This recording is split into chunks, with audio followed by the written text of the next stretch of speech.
चलो तो आज का अपना चैप्टर कौन सा है? अम्ल एवं क्षार के लवण। अम्ल, क्षार एवं और लवण, यानी कि अम्ल, क्षार और लवण के बारे में इस पूरे पाठ में पढ़ेंगे। अम्ल के बारे में पढ़ेंगे, क्षार के बारे में पढ़ेंगे और लास्ट में लवण के बारे में। और लवण के बारे में पढ़ते ही अपना चैप्टर जो रहेगा कंप्लीट हो जाएगा। और 7 नंबर का चैप्टर है ये अपना। कितने नंबर का है? 7 नंबर का, यानी कि मायने रखता है बहुत ज्यादा ही है। हाँ, अब देखो सबसे पहले अम्ल के बारे में पढ़ते हैं। किसके बारे में? अम्ल के बारे में। एसिड जिसको हम बोलते हैं। वे पदार्थ जो स्वाद में खट्टे होते हैं। वे पदार्थ जो स्वाद में खट्टे होते हैं और नीले लिटमस पत्र को क्या कर देते हैं? लाल कर देते हैं। पीएच मान अम्ल क्या कर देते हैं? देखो इसको आप इससे याद रख सकते हो, अनिल। किस नाम से? अनिल। इसका मतलब अम्ल नीले लिटमस पत्र को क्या कर देते हैं? लाल कर देते हैं। ठीक, तो बाकी क्या बचेगा? क्षारक बचेगा, तो वो किसको करेगा? लाल को नीला। अम्ल का याद रखो आप, अनिल। अम्ल नीले लिटमस पत्र को क्या कर देता है? लाल कर देता है। ठीक, अम्ल में कोई दिक्कत? पीएच मान को नहीं हुई। हाँ, पीएच अम्लों का पीएच मान है वो 7 से नीचे होता है। 7 पे होता है उदासीन और 7 से 0 से लेकर के 7 तक। 7 पे तो उदासीन होता है, 7 से कम और 0 से ऊपर, ये किसका होता है? अम्लों का पीएच मान होता है। अब देखो अम्ल के प्रकार, स्रोतों के आधार पर अम्लों के प्रकार, यानी कि स्रोत जैसे प्राकृतिक अम्ल है। ठीक है, तो प्राकृतिक अम्ल कौन से होते हैं? वे अम्ल जो प्रकृति में, पेड़ पौधों में, है ना, प्राकृतिक तरीके से हमें मिलते हैं, नेचर से, है ना। जैसे पेड़ में, पौधों में, चींटी, अब चींटी से वो जो अम्ल है वो प्रकृति के द्वारा बनाया हुआ है। तो ये कौन से अम्ल होते हैं? प्राकृतिक अम्ल होते हैं। जैसे इसमें हमारे कुछ है भी सारणी किताब में कि फॉर्मिक अम्ल, साइट्रिक अम्ल, टार्टिक अम्ल, लैक्टिक अम्ल, एसिटिक अम्ल, ऑक्जेलिक अम्ल, मेथनोइक अम्ल और मेलिक अम्ल। ये सब क्या है? प्राकृतिक अम्ल है। क्या है? प्राकृतिक अम्ल। जैसे फॉर्मिक अम्ल किसमें पाया जाता है? चींटी के डंक में पाया जाता है। किसमें पाया जाता है? चींटी के डंक में। तो 1 नंबर में या रिक्त स्थान में, ऑप्शन में, इनमें ये पूछा जा सकता है। साइट्रिक अम्ल किसमें पाया जाता है? नींबू और संतरे में। नींबू में भी और संतरे में। टार्टिक अम्ल किसमें पाया जाता है? अंगूर और इमली में। फिर लैक्टिक अम्ल किसमें पाया जाता है? खट्टा दूध, या फिर खट्टे दूध को क्या बोलते हैं? दही, है ना। तो खट्टे दूध या दही में। फिर एसिटिक अम्ल किसमें पाया जाता है? सिरका। फिर ऑक्जेलिक अम्ल टमाटर में। मेथनोइक अम्ल चींटी व नेटल। नेटल जानते हो या? एक पौधा होता है। हाँ, एक पहाड़ी इलाके होते हैं ना, पहाड़ी इलाके, वहाँ पे ये नेटल का एक पौधा होता है जिसके पत्तों पे ना ऐसे कांटे जैसे कुछ होते हैं। रोज जैसे अपने हाथों पे ऐसे बाल होते हैं ना, वैसे उसके पत्ते पे होते हैं कांटे जैसे, रोए जिसको बोलते हैं। जब वो पादप की पत्ती हमको हमारे हाथों का, हमारी त्वचा को छूती है ना, तो वो एक्टिव हो जाता है। इनकी, इसका, इस टॉपिक का नाम है ना नेटल। इसका हमारी किताब में है कि जो पादप होते हैं उनमें जो उत्पन्न होने वाले रसायन है, तो नेटल के पादप होता है ना, उसकी पत्ती में ये वाला अम्ल पाया जाता है। कौन सा? मेथनोइक अम्ल। तो इसको जब हम, इसकी पत्ती हमारी त्वचा को छू जाती है तो ये अम्ल स्रावित करती है हमारी चमड़ी के अंदर, और वो कौन सा अम्ल होता है? मेथनोइक अम्ल, जिससे हमारी क्या होती है? जलन होती है। क्या होती है? जलन। और उसके पास ये जो पौधा होता है ना, उसके आसपास ही कोई दूसरा पौधा भी होता है जिसमें क्षार की मात्रा होती है। किसकी मात्रा होती है? क्षार की। तो उसकी पत्ती को तोड़ करके जब हम वापस से रगड़ते हैं जहाँ पे ये जलन हो रही है, तो वो अम्ल क्या करता है? अम्ल के प्रभाव को क्षार, अम्ल और क्षार एक दूसरे क्या होते हैं? उल्टे होते हैं कि अम्ल के प्रभाव को क्षार निरस्त कर देता है और क्षार के प्रभाव को अम्ल, यानी एक दूसरे को मिटा देते हैं प्रभाव को। तो चींटी व नेटल के डंक में कौन सा अम्ल पाया जाता है? मेथनोइक अम्ल। कई बार अपने को चींटी काट लेती है, मुंह की खजा है, मुंह की डांटियो, है ना, तो आकर कौन सा ये एसिड छोड़ते हैं। तो हम, यदि हमारे पास कोई क्षार है तो वो यदि हम काटे हुए स्थान पर रगड़ते हैं तो थोड़ी जलन कम हो जाती है। साबुन है, साबुन। हाँ, और मेलिक अम्ल किसमें होता है? सेव में। अब देखो सिंथेटिक अम्ल। अब सिंथेटिक अम्ल कौन से? एक तो हमने कौन सा पढ़ लिया? प्राकृतिक अम्ल, जो प्रकृति से प्राप्त होते हैं। ठीक है, पेड़ पौधे, जीव, जो अपने ये मच्छी वगैरह हो गई, इनसे। और दूसरा हो गया सिंथेटिक अम्ल, जो प्रयोगशाला में बनाए जाते हैं। किस कहाँ बनाए जाते हैं? प्रयोगशाला में। कोई पदार्थ लेकर के हम प्रयोगशाला में बनाते हैं, वो होते हैं सिंथेटिक अम्ल। और सिंथेटिक अम्ल का उदाहरण है सल्फ्यूरिक अम्ल और HNO3। अब ये यहाँ पे जो है ना H2SO4, H2SO4, इसका नाम है सल्फ्यूरिक अम्ल। क्या है? सल्फ्यूरिक अम्ल। अब ये है ना सबसे प्रबल अम्ल है, अम्लों में सबसे प्रबल अम्ल। सबसे प्रबल अम्ल यही है, प्रबल अम्ल। इसलिए इसको कहा जाता है किंग ऑफ एसिड। क्या कहा जाता है इसको? King of acid. यानी कि इसको अम्ल राज कहा जाता है, अम्लों का राजा। अम्लों का राजा कौन है? नाइट्रिक अम्ल। हाँ नहीं, सल्फ्यूरिक अम्ल। सल्फ्यूरिक अम्ल, ठीक है ना। ये नाइट्रिक अम्ल HNO3, HNO3 को बोलते हैं नाइट्रिक अम्ल। क्या बोलते हैं?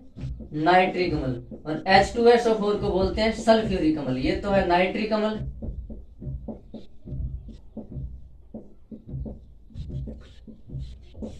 और H2SO4 को बोलते हैं सल्फ्यूरिक अम्ल। किंग ऑफ एसिड या फिर अम्लराज या अम्लों का राजा। ठीक। फिर उसके बाद में प्रबलता के आधार पर अम्लों के प्रकार, यानी कि प्रबलता के आधार पर अम्लों के प्रकार कितने होते हैं? 2 प्रकार के। कितने प्रकार के? 2। प्रबल अम्ल और दुर्बल अम्ल। प्रबल अम्ल वे अम्ल जो जलीय विलयन में अधिक H+ आयन देते हैं, यानी कि ज्यादा H+ आयन देते हैं। जो अम्ल होते हैं ना, अम्ल ये जलीय विलयन में H+ आयन देते हैं। कौन से विलयन में? जलीय विलयन में H+ आयन। कौन है? अम्ल H+ आयन देते हैं। तो जो अम्ल H+ आयन अधिक देंगे वो प्रबल अम्ल, और जो H+ आयन कम देंगे वो दुर्बल अम्ल। अब प्रबल अम्ल के उदाहरण देखो, हाइड्रोक्लोरिक अम्ल। इसका नाम क्या है? हाइड्रोक्लोरिक अम्ल। देखो ये प्रबल अम्ल के उदाहरण है। प्रबल अम्ल के उदाहरण कौन से? हाइड्रोक्लोरिक अम्ल, HCl। हाइड्रोक्लोरिक अम्ल नाम लिखोगे? हाइड्रोक्लोरिक अम्ल। नाइट्रिक अम्ल, नाम याद रख ले। नाइट्रिक नोट्स भेज दिया यार वो तो। और अब तो याद हो गया, बाद में था टेस्ट में कितना किया मुझे। H2SO4 को वो तो दिखाई दियो सल्फ्यूरिक अम्ल। इन 8 बना लिख, 8 लिख। तू लिख ले। कौन से होते हैं? हाइड्रोक्लोरिक अम्ल, नाइट्रिक अम्ल और सल्फ्यूरिक अम्ल। फिर दुर्बल अम्ल। प्रबल अम्ल की परिभाषा समझ में आई क्या? वे अम्ल जो जलीय विलयन में अधिक H+ आयन देते हैं, प्रबल अम्ल कहलाते हैं। फिर दुर्बल अम्ल उसका उल्टा हो जाएगा, वे अम्ल जो जलीय विलयन में कम H+ आयन देते हैं वो दुर्बल अम्ल कहलाते हैं। और दुर्बल अम्ल का उदाहरण देखो, एसिटिक अम्ल और फॉर्मिक अम्ल। इनका थोड़ा सा सूत्र ध्यान रख लेना। एसिटिक अम्ल का CH3COOH और फॉर्मिक अम्ल का HCOOH। ये फॉर्मिक अम्ल का सूत्र और ये एसिटिक अम्ल का सूत्र है। तो अम्ल में कोई दिक्कत है क्या? है अम्ल, पहले अम्ल पढ़ लिया। वे पदार्थ जो स्वाद में खट्टे होते हैं और नीले लिटमस पत्र को लाल कर देते हैं, जिनका पीएच मान 0 से अधिक होता है और 7 से कम होता है। हाँ, और जलीय विलयन में H+ आयन देते हैं। ये अम्ल की परिभाषा हो गई। ठीक है। फिर अम्लों के प्रकार स्रोत के आधार पे, तो प्राकृतिक अम्ल जिसमें ये जो पेड़ पौधे, जितने मतलब पेड़ पौधे जीव जंतु, इनमें जो अम्ल होते हैं, प्रकृति के द्वारा जो अम्ल होते हैं वो कौन से होते हैं? प्राकृतिक अम्ल। फिर फॉर्मिक अम्ल, साइट्रिक अम्ल, ये किसमें पाए जाते हैं? इनके स्रोत। ये अम्ल का नाम है और ये स्रोत कहाँ पाए जाते हैं? ये सोर्स है, यानी कि कौन से सोर्स में पाया जाता है। फिर सिंथेटिक अम्ल, जिनको हम प्रयोगशाला में बनाते हैं, वो कौन से होते हैं? सिंथेटिक अम्ल। H2SO4 और HNO3, इनको प्रयोगशाला में बनाते हैं। जिनमें H2SO4 और ये दोनों है ना सिंथेटिक अम्ल, वो प्रबल अम्ल भी होते हैं। ठीक है ना। बाद में देखो प्रबलता के आधार पर अम्लों के प्रकार, तो प्रबल अम्ल और दुर्बल अम्ल। प्रबल अम्ल के 2-3 उदाहरण और दुर्बल अम्ल के 2 उदाहरण। अब आ जाओ क्षार में।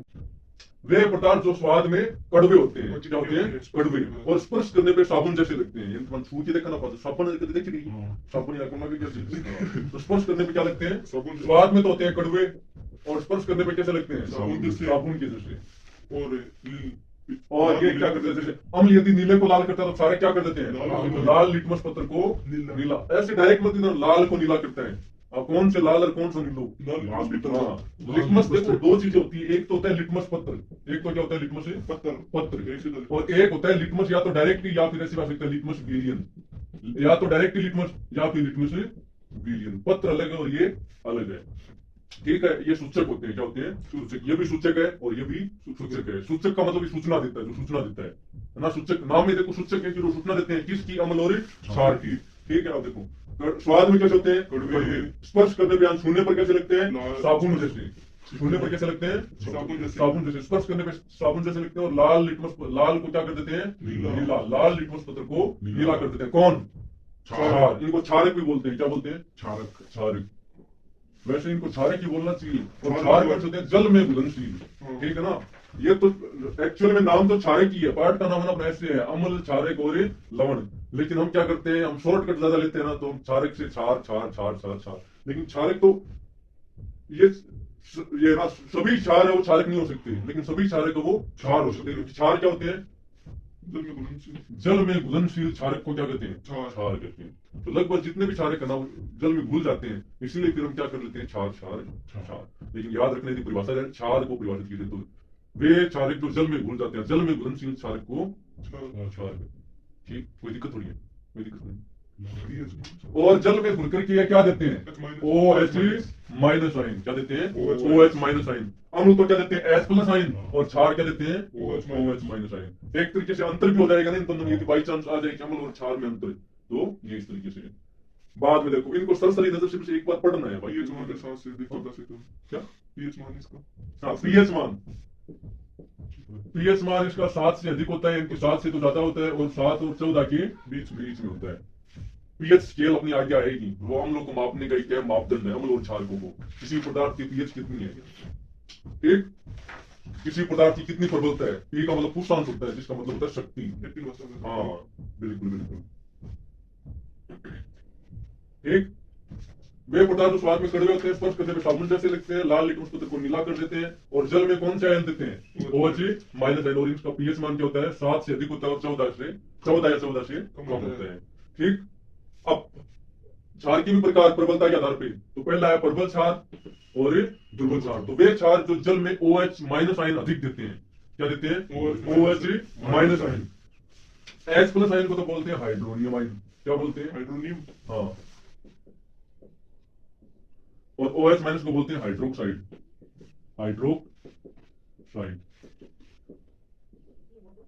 हाइड्रोक्साइड आयन और हाइड्रोनियम आयन। ठीक। प्रबल क्षार वे क्षार जो जल में घुल करके OH माइनस आयन अधिक देते हैं, वो प्रबल क्षार कहलाते हैं। जैसे Na सोडियम हाइड्रोक्साइड, देखो नाम लग रहा है ना, हाइड्रोक्साइड। फिर पोटेशियम हाइड्रोक्साइड, मैग्नीशियम हाइड्रोक्साइड। कोई डाउट है कि यहाँ किसी को ये तो नहीं हो रहा है कि हाँ दो ये वोल्ट वाइज लगा के दो क्यों नहीं लगाया हुआ है? मैग्नीशियम के बाह्य समकक्ष में 2 इलेक्ट्रॉन। हाँ वो बंद रहना आपसी मामला है इनका। मैग्नीशियम के बाह्य समकक्ष में कितने 2 इलेक्ट्रॉन होते हैं, और ये जो OH उस दिन हमने देखो बात कितना ये सल्फोनियम आयन, इसके पास ये दोनों जो बंद बनाते हैं ना, तो 2 इलेक्ट्रॉन की क्या रहती है? कमी रहती है। तो उसी प्रकार से तो ये जो OH है ना, ऑक्सीजन के बाह्य समकक्ष में कितने इलेक्ट्रॉन होते हैं? 6। कितने होते हैं? 6। और अष्टक पूरा करने के लिए इसको कितना इलेक्ट्रॉन और चाहिए? 2। लेकिन एक हाइड्रोजन जुड़ा हुआ है इसके साथ, तो एक हाइड्रोजन केवल 1 इलेक्ट्रॉन देता है। तो ये जब बनते हैं ना, तो इसके ऊपर 1 इलेक्ट्रॉन की क्या रह जाती है? कमी रह जाती है। अरे ये जो H प्लस और OH है ना, मैं बार बार केवल जलीय विलयन में, इसमें जलीय विलयन का जल को सूत्र होती है नहीं क्या? H2O। तो जब अम्ल या क्षार को डालते हैं ना, तो ये H प्लस और OH माइनस आयन में टूट जाते हैं। तो यदि H प्लस आयन अधिक निकल रहा है, इसका मतलब क्या? वो प्रबल अम्ल है, और OH माइनस अधिक निकल रहा है, इसका मतलब वो प्रबल क्षार है। ये जल टूट जाता है। तो 1 इलेक्ट्रॉन इस हाइड्रोजन ने इसको दे रखा था, इसलिए क्या बन रखा था? H2O। जैसे H प्लस अलग होता है तो H प्लस अलग हो जाएगा, और OH माइनस से अलग। समझ में आई क्या? अब आई? ठीक, चलो कॉपी लेना है बोल हाइड्रोजन 2 है। हाँ हाइड्रोजन 2 ऐसे ही है, देख वो जो 2 लाख है H2, एक हाइड्रोजन 2 लो, 2 हाइड्रोजन है। अब आगे दुर्बल क्षार, तो वे क्षार जो जल में घुल करके OH माइनस आयन कम देते हैं, दुर्बल क्षार कहलाते हैं। सॉरी, इसका नाम क्या है? Ammonium hydroxide.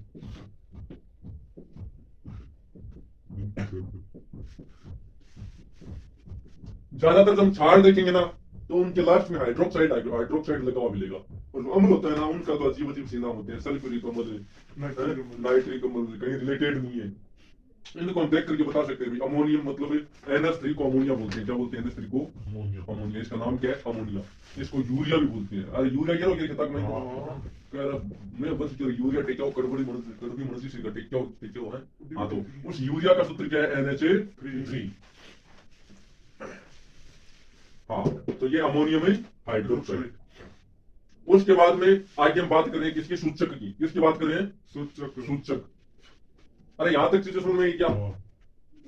NH4OH। अब सूचक मैंने बताया था ना, जो सूचना देते हैं ना, वे पदार्थ जो किसी पदार्थ के अम्ल या क्षारक होने की सूचना देते हैं, या किसी विलयन में अम्ल या क्षारक की मात्रा का पता लगाते हैं, या पता लगाते हैं डायरेक्टली, तो वे पदार्थ जो किसी विलयन में अम्ल या क्षारक की पता लगाते हैं, मात्रा का पता लगाते हैं, वो क्या कहलाते हैं? सूचक। ठीक है ना? सूचक जो सूचना देते हैं किसकी, अम्ल और क्षार की, वो क्या कहलाते हैं? सूचक। उसके बाद में प्राकृतिक सूचक। कौन से? अब सूचक भी कितने? दो प्रकार के, प्राकृतिक और संश्लेषित। संश्लेषित का मतलब होता है यदि मानवों द्वारा बनाई गई, कृत्रिम। संश्लेषित भी बोल सकते हैं, और कृत्रिम। कृत्रिम का मतलब होता है जो मानवों द्वारा निर्मित होते हैं। अरे वो एक सुना हो क्या, कृत्रिम उपग्रह ना, यानी कि मानवों द्वारा बनाई हुई उपग्रह, वो कृत्रिम। कौन सा मानव द्वारा बनाए हुए उपग्रह? तो देखो सैटेलाइट से कौन काट उपग्रह के, इनकी ग्रह भी क्या करते हैं? चक्कर लगाते हैं, और अपन बड़ा बड़ा भेज दिया ऊपर में, चक्कर लगा रहे हैं, खतरनाक नाम के कृत्रिम उपग्रह। तो प्राकृतिक। अप्राकृतिक सूचक जो प्रकृति के द्वारा प्रकृति के द्वारा जो बने हुए सूचक होते हैं, वो कौन से होते हैं? प्राकृतिक सूचक। जैसे हल्दी, क्या? हल्दी, ये एक प्राकृतिक सूचक है। ये क्या है? प्राकृतिक सूचक।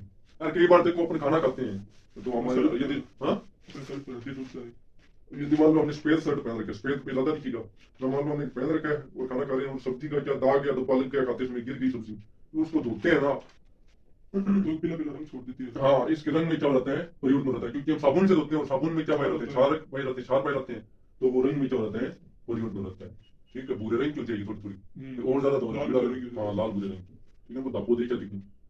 कई बार क्या कड़ी काली ज्यादा रगड़ की नींबू रगड़ो है, नींबू में एसिड होता है, लेकिन वो नींबू रगड़ते हैं तो वो क्या, उसका जो रंग है वो हट जाता है वहां से, रंग नहीं है तो उसके ना।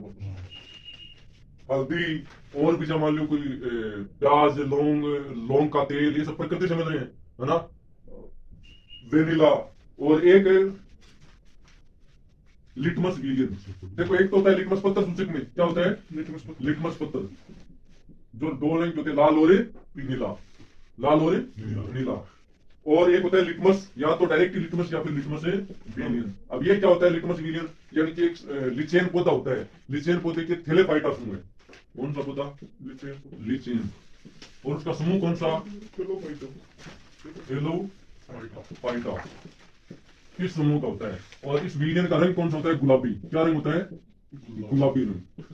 और आप पार्ट परसेंट में सारणी मान दे दो, एक सारणी बना के डब्ल्यू, बिल्कुल बिग बात। प्राकृतिक सूचक है, हल्दी, लौंग, जो वाले प्राकृतिक सूचक किए देख लो, प्राकृतिक सूचक कौन सा?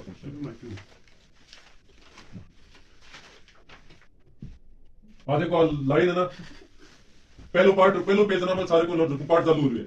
बाद देखो लिटमस विलियन बैंगनी रंग का रंजक होता है। देखो आ रहे हैं वो प्रश्न पूछे एक नंबर में, यानी कि जो लिटमस विलियन होता है वो किस रंग का होता है? कौन सा रंग को है? बैंगनी रंग को। हाँ, बैंगनी रंग का रंजक होता है जो थैलेफाइटा समूह के लिचेन पौधे से। ठीक है ना? पौधो कौन सा है? लिचेन, और समूह कौन सा है? थैलेफाइटा। ये लिख लीजिए, लिचेन पौधो और थैलेफाइटा समूह है, और प्राय इसे सूचक की तरह प्रयोग किया जाता है। अब लिटमस विलियन जब नया तो अम्ल होता है, नहीं क्षार की, तब ये बैंगनी रंग का होता है। यानी कि जब लिटमस विलियन 1 किलो होना है, किलो सिंगल में नया तो अम्ल डाले दो, और नहीं क्षार का रंग कौन सा है?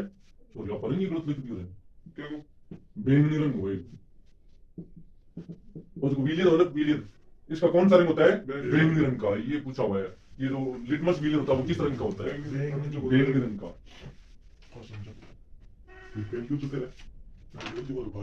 अब देखो लाल पत्ता गोभी, हल्दी, हाइड्रेंजिया, पेट्रोनियम, जेरोनियम जैसे कई फूल है। फूल का नाम है, फूल पंखुड़ी, लाल गोभी। हाँ, क्यों प्रकृति में मिल रहा है, तो अभी के सूचक की तरह ही काम है। तो प्राकृतिक ज्यादा दो ही उदाहरण पूछे, प्राकृतिक सूचक क्या?